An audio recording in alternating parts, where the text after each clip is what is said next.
Completamente de tema, crece la tensión entre habitantes de Iquique y la población migrante que permanece pernoctando en las calles de la ciudad. Esto tras la serie de incidentes registrados durante el pasado fin de semana. Para hablar del tema nos acompaña Paula Klener, coordinadora de Migración, Desplazamiento y Emergencias de la UNESCO. Paula, bienvenida a Canal 24 Horas, ¿cómo le va? Muy buenos días, Andrés, muchas gracias. Todo bien por acá.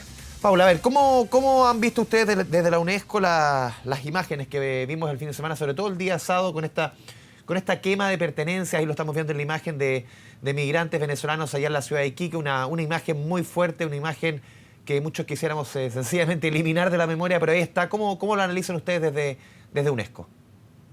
Con mucha preocupación, Andrés, hay una interrogante respecto a el tipo de respuestas que se están implementando, pero también, ahí han sido los representantes y las representantes del sistema quienes han condenado la violencia los días pasados.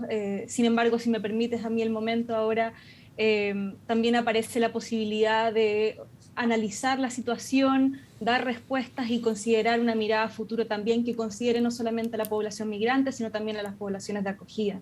Sí, justamente para ver un poco el tema más de fondo. Yo por lo menos no se recuerda una imagen de este nivel, una imagen que se replicó rápidamente en todo el mundo, el mismo día sábado, Paula. A ver, tomando en consideración otras crisis de migración, de gente desplazándose por motivos humanitarios de un país a otro. Uno recuerda, se le viene a la memoria, por ejemplo, lo que sucedió hace pocos años con la diáspora siria en Europa. ¿Cómo se soluciona esto? Claro, no hay una bala de plata, pero aquí obviamente tiene que haber el trabajo mancomunado de varios países. ¿Cómo se puede buscar, zanjar un camino de salida para esta situación? Lo que tú planteas respecto a trabajo mancomunado es central, precisamente porque hoy día lo que estamos viviendo no es un fenómeno que está sucediendo en Chile, es un fenómeno que está sucediendo en toda la región y en todo el mundo, por diferentes motivos, ya sea crisis económicas, políticas, y me atrevería a decir que lo que viene ahora es un proceso de desplazamiento por cambio climático que va a afectar no solamente a nuestros países vecinos, sino que va a afectar incluso territorios de Chile. Entonces, cuando pensamos en soluciones o respuestas, primero tenemos que pensar en soluciones intersectoriales, que no solamente convocan extranjería, sino también convocan a los sectores de salud, de protección social, de educación, que es donde la UNESCO tiene un mandato.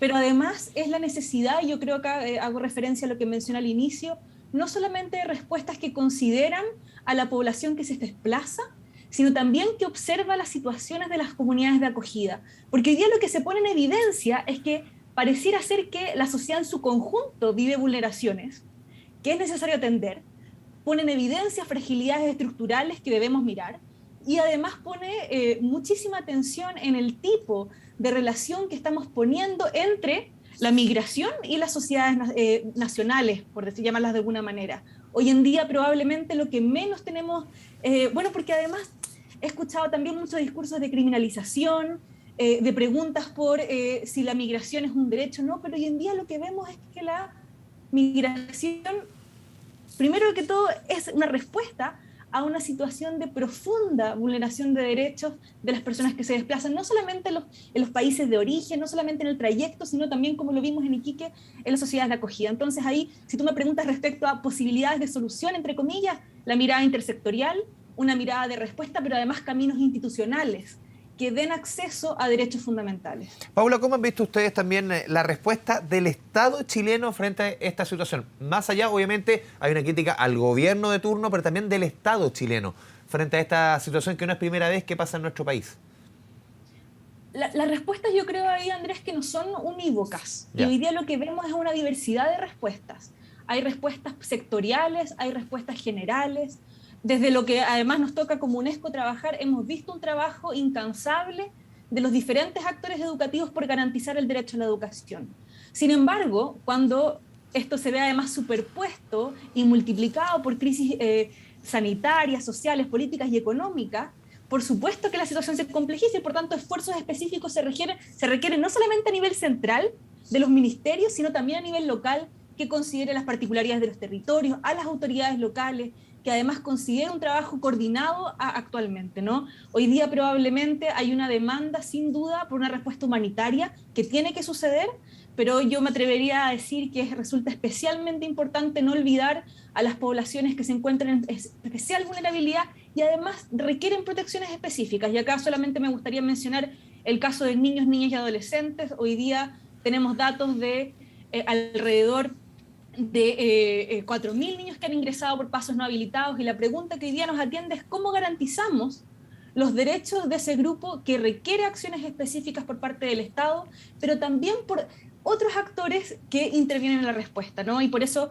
me atrevería a decir también nuevamente que la respuesta coordinada tiene que además convocar a diferentes actores de la sociedad civil, del sistema de Naciones Unidas, a las comunidades, a las organizaciones de los territorios, y que además tenemos que ser capaces de poder darles voces en todos los espacios de participación. Paula, en esta discusión se han mezclado varios factores. Por ejemplo, algunos dicen esto es netamente racismo, xenofobia.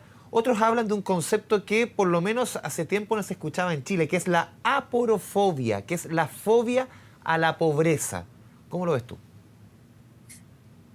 Yo creo que además ahí, Andrés, hemos visto que pareciera ser que es fácil indicar el racismo en otros, ¿no?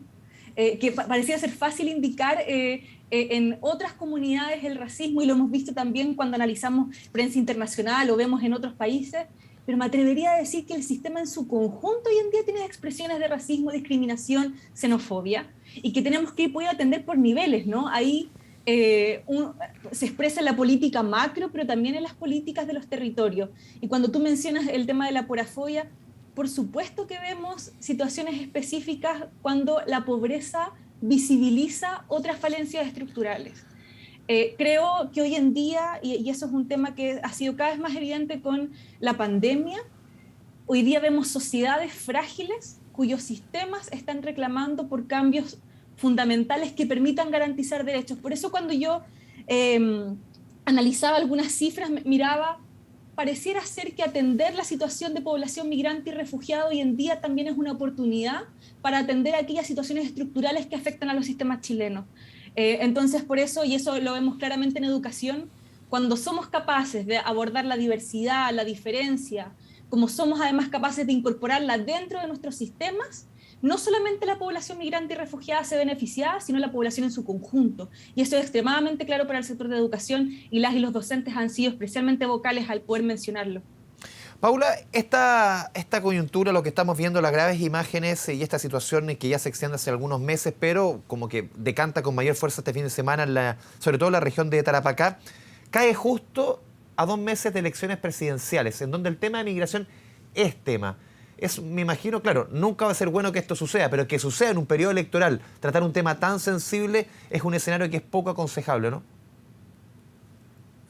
Puedo decir lo contrario, Andrés, tal vez es especialmente aconsejable que lo miremos con muchísima atención.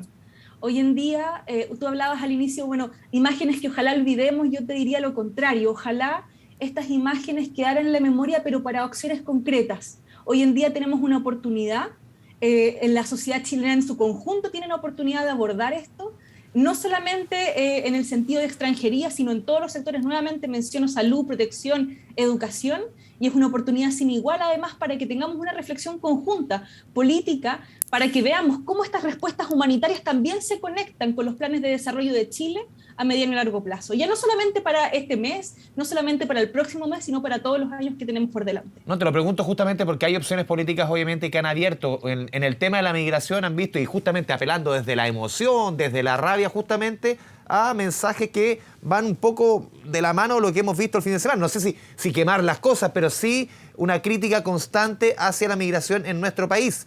¿Cómo ves justamente a ese elemento, iba yo, hacia ciertos mensajes políticos que llaman más al extremo en este discurso? Toda la evidencia acumulada, Andrés, nos muestra que el no abordaje de la movilidad humana de manera contingente y apropiada, basada en derecho, tiene consecuencias gravísimas a mediano y largo plazo. Entonces, cuando decimos caminos institucionales para la regularización migratoria, acceso a derechos fundamentales, protección de niños, niñas y adolescentes, especialmente el caso de las niñas, no solamente lo pensamos porque sin duda es una respuesta apropiada, basada en derechos y dignificadora, pero también porque el no abordarlas significa enfrentar muchísimos problemas y muchísimos más graves a mediano y largo plazo. Paula, por último, tú ves que la reciente empezó a funcionar, a aplicarse desde hace poco la nueva ley de migraciones. ¿Responde o es una respuesta? ¿Puede entregar herramientas a lo que estamos viendo? Sí, pero no solamente una ley. Y ahí la evidencia también ha sido bastante clara, y eso no lo hemos dicho solamente nosotros desde el sector de Naciones Unidas, sino también de la sociedad civil. Incluso el gobierno ha dicho no es suficiente únicamente con una ley. Y tienen toda la razón.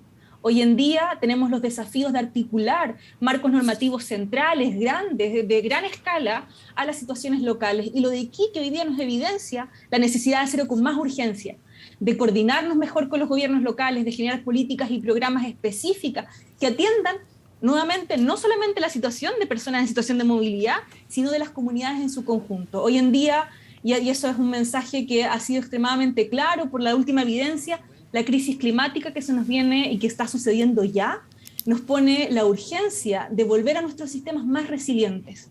Entonces, cuando decimos, ok, tenemos una nueva ley, la pregunta es cómo articulamos esa ley en los territorios de forma participativa y que incluya nuevamente no solamente a las poblaciones desplazadas, sino también a las poblaciones que acogen muchísimas veces con muchísimo cariño y con muchísima responsabilidad a las personas que deben movilizarse. Paula Klener, coordinadora de Migración y Desplazamiento y Emergencias de la UNESCO, te agradecemos este espacio de conversación con Canal 24 Horas. Muchas gracias.